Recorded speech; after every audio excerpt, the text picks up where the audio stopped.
So I've been keeping my laundry inside the door, inside my bedroom door. Now, that may sound super cluttered, but it's because I don't have that much laundry. I do my laundry regularly. I try to keep the energy fresh each day. And so I don't have more than, my last day's stuff in that spot, and I take it out first thing every morning. But I could keep it in a hamper, and I could keep it someplace other than inside my door. And I was saving back darks because, you wash the darks together. Most people do. That don't want pink socks. I own pink socks, but I want to have white socks as well, which means you don't wash them with the red stuff. And for those of you that's news to or who've been resisting that information, if you don't care if your socks are white or pink, it really doesn't matter. Or if your red stuff goes pink and your black stuff goes gray.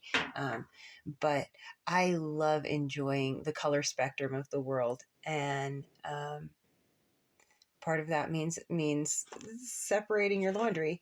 So I had separated out my darks and been collecting them back till I had enough darks. And it was only for a matter of a very few days. But this relatively small laundry pile blocked my way to get in and out of the door. And there wasn't, I had all the justifications in the world for doing that, right? It seemed like a good flow. It was a functional pattern until it stopped me from getting through the door that I wanted to get through. And that's when we notice it, right? That's when we notice that the patterns we thought were working for us before aren't working anymore. And we can kick at the laundry pile. We can blame everyone else who distracted us so that we didn't have enough time, when the reality is we didn't make enough time or recognize the need for that in our flow and make time for it. Or we can just say, you know what? This isn't working anymore, and I need to go do some laundry. It's really not complicated, but when the piles are things we've grown attached to, the people or places or things that we've grown attached to, and part of us is afraid that when we go do that laundry, when we go wash that laundry, we're never going to see some of those items again. We, as younger humans, get, and I mean in the millions of years range, this isn't really about chronological age. We all grow it at our own rates, and we come in at our own levels of maturity, experience, bravery. Those are unique sets of traits to each of us. But when we are afraid of loss, of washing that laundry,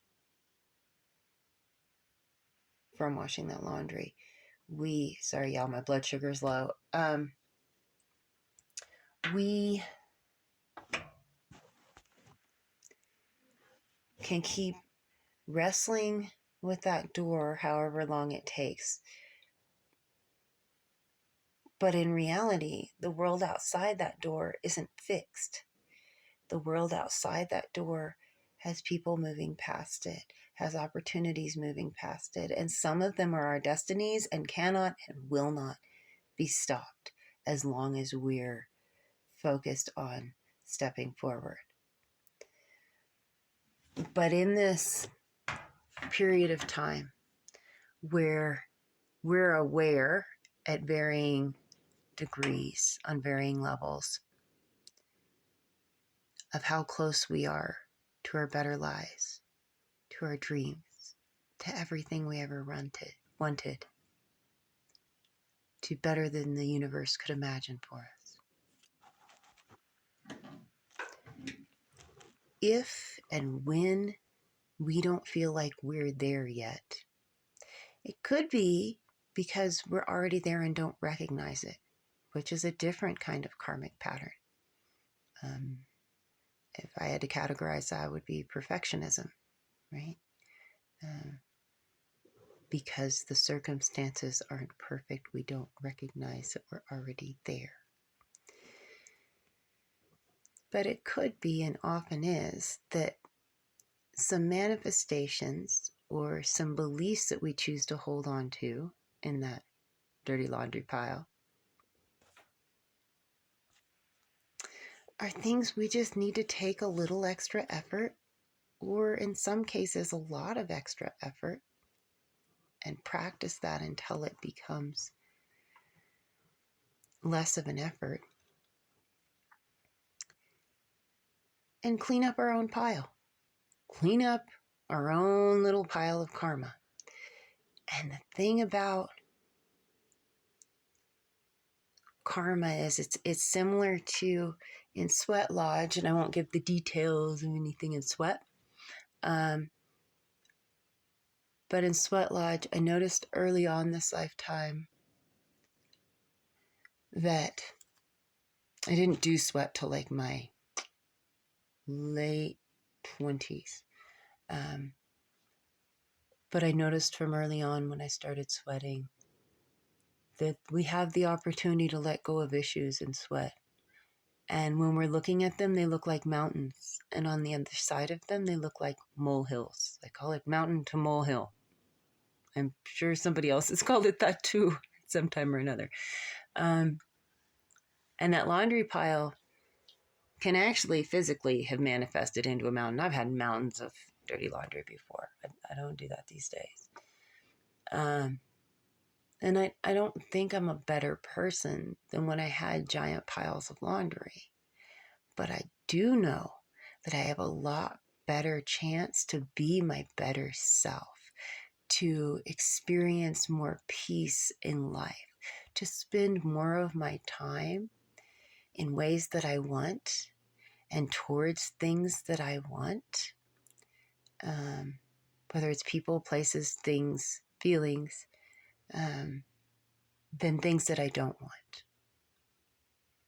So I would encourage you that as I'm cleaning up this literal pile of laundry, I would encourage you to take this opportunity and get a little bit realer with yourself today, whatever realer is for you. That could be rushing head on into a continued karmic pattern until you have learned it because the pattern has ceased, because you have ceased to exist, is one extreme end of it. The other end of the extreme, which might also be considered part of the middle path, is to face it not only head on, not only in equanimity, but in a phrase I've been hearing repeated a lot lately, in joyous equanimity. To really say, okay, if this is what's getting in between me and what I want, look at it like, if the opportunity is to grow and learn and do what I need to do so that I don't continue to hold on and repeat the pattern based on the false belief that I have been repeating or holding on to, that is preventing me from receiving what I really want,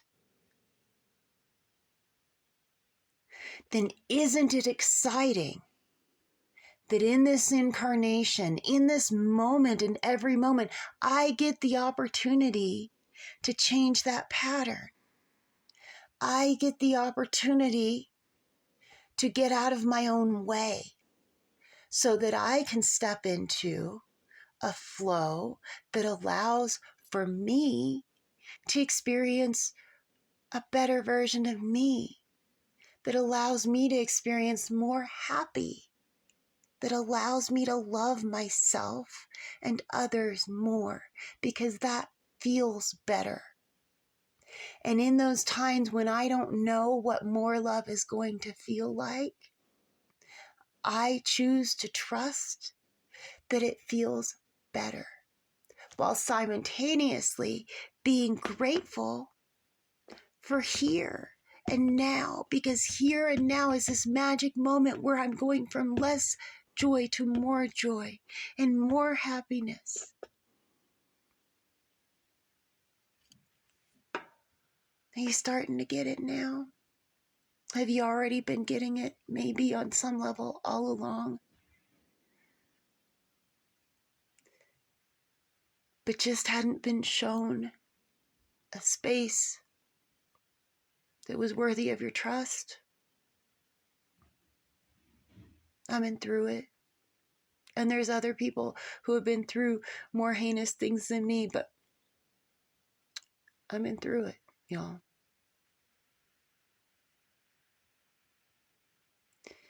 I often joke around. I got some of the consequences of a life of partying and never really partied much because I was so busy trying to help others. And on one hand, that's a really good thing and something I'm going to do for as long as the universe lets me, in various roles, in various ways of existing. But on the other hand, when we are helping others at times that the most important thing that we can do is the work, is facing that mountain until it becomes a molehill, is looking at the issues that we don't want to look at and we stay busy ignoring. Then energetically, we're not necessarily doing anyone else a service. But when we're doing things to raise our own vibration by looking at and clearing old vibrational patterns, by changing habits to healthier, that not only raises our vibration, it raises the vibration of the world.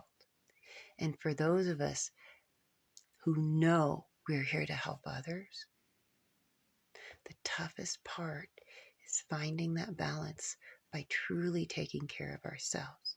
And taking care of ourselves sometimes means, no, I'm not going to bake that casserole dish. For some people, that opportunity, that pattern to shift is, no, I'm not going to kill this person for money or gossip against them for money, because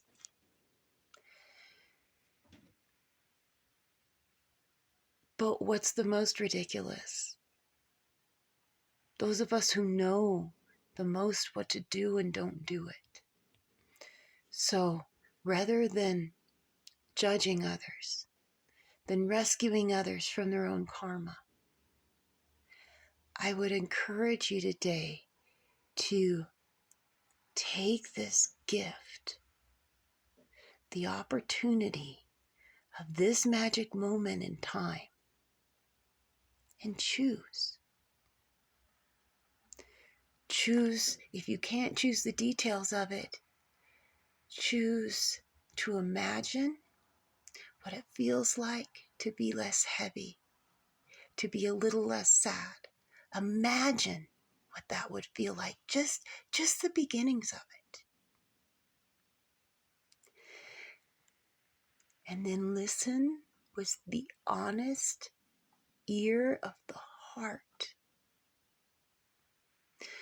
to one thing you could do, one thing that would lighten the load. And it could be as simple as washing a load of laundry. And it could be as simple as smiling at someone and meaning it as much as you can. Bending over and handing something to someone that dropped something, even if they haven't always been kind to you. Because when we make the most of the little things, the good gets bigger and better. Have a good morning, y'all.